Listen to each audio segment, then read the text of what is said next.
You're not lazy, but it can feel that way. Sometimes. Stay with me. There's a moment that's hard to explain, unless you've felt it yourself. You wake up, not exhausted, but not refreshed either. Your body isn't in pain. Nothing is clearly wrong. And yet, something feels off.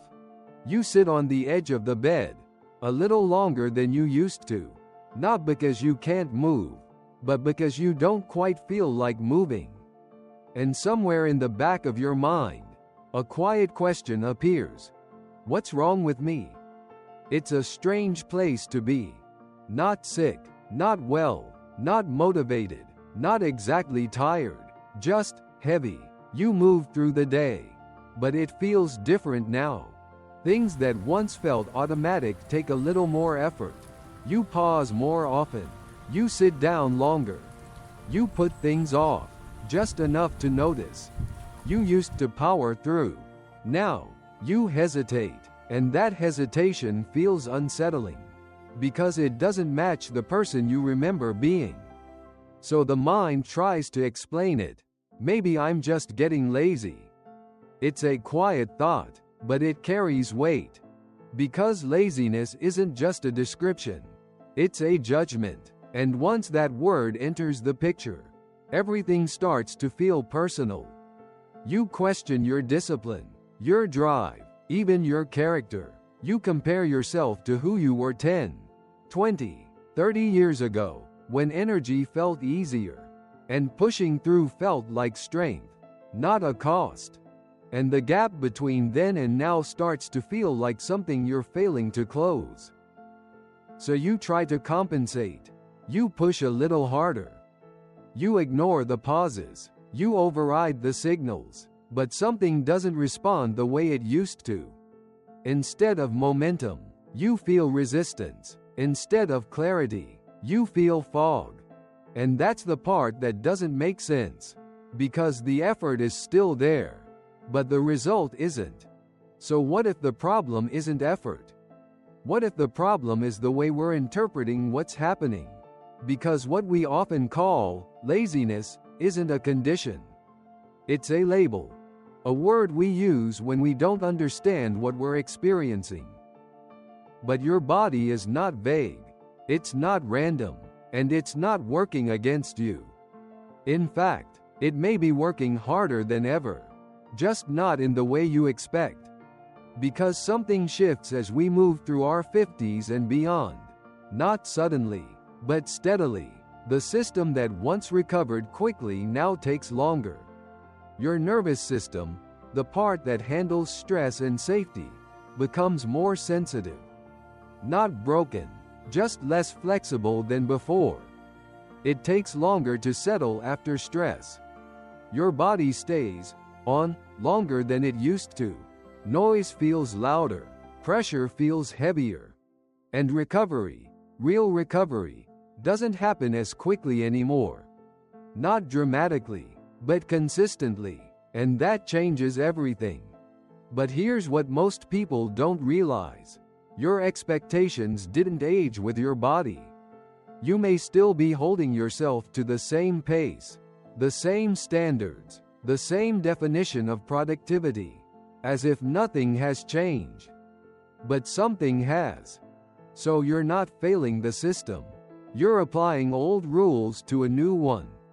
And when your current capacity meets your past expectations, it creates friction. That friction doesn't feel like mismatch. It feels like failure. So instead of adjusting expectations, we question ourselves. We call it laziness.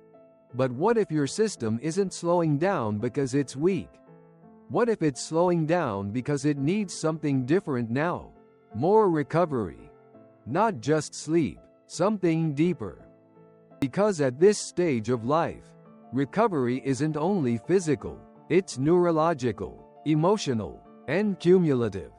It's how your body processes everything you've carried, not just today, but over years.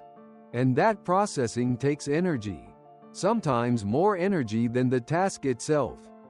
So when you feel that resistance, that pause, That lack of urgency, it may not be a lack of motivation. It may be accumulated load. Your system may already be working at capacity, just to maintain balance.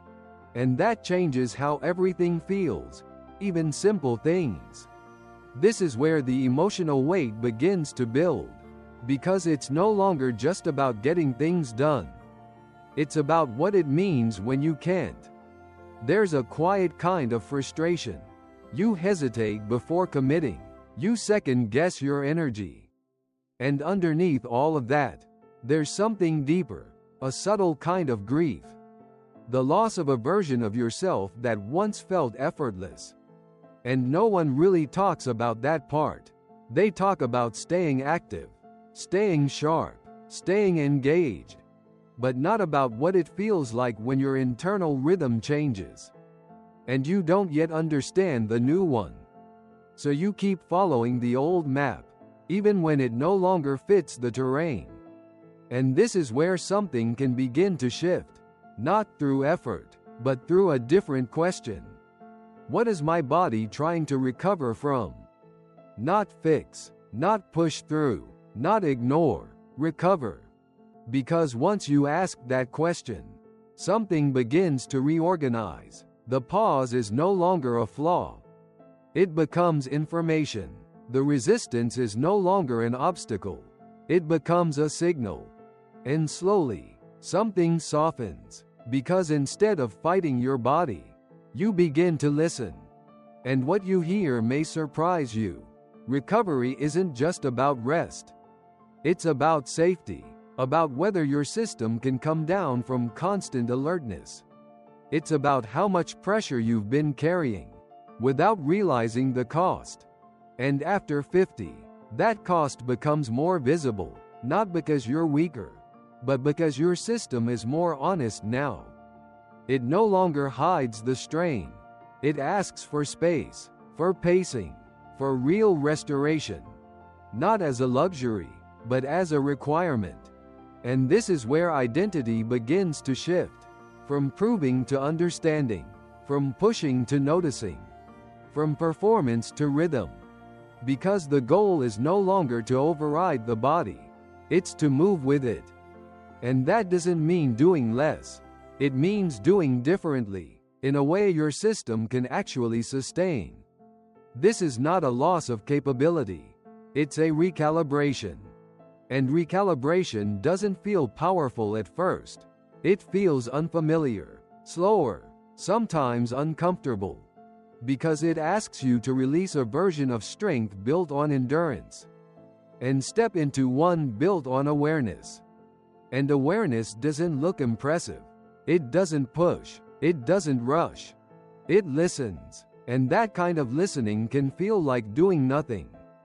But it isn't. It's a different form of intelligence, one that recognizes your system may already be working hard, just to keep things stable. And when you begin to see that, something shifts, quietly. The label, lazy, starts to lose its grip, because it no longer explains your experience. And in its place, there's more curiosity, more patience, and less pressure to constantly match who you used to be. You're not giving up, you're updating the way you relate to your energy. And that changes everything, because when the judgment softens, your system softens too. And in that softening, there's space, not empty space, but usable space, where energy can return. Not because it was forced, but because it was allowed. And maybe, just maybe, what you've been calling laziness was never about a lack of drive. It was your body asking, in the only way it could, for a different kind of care. Not because you've lost something, but because your body is finally asking to be heard. And that's not weakness, that's wisdom.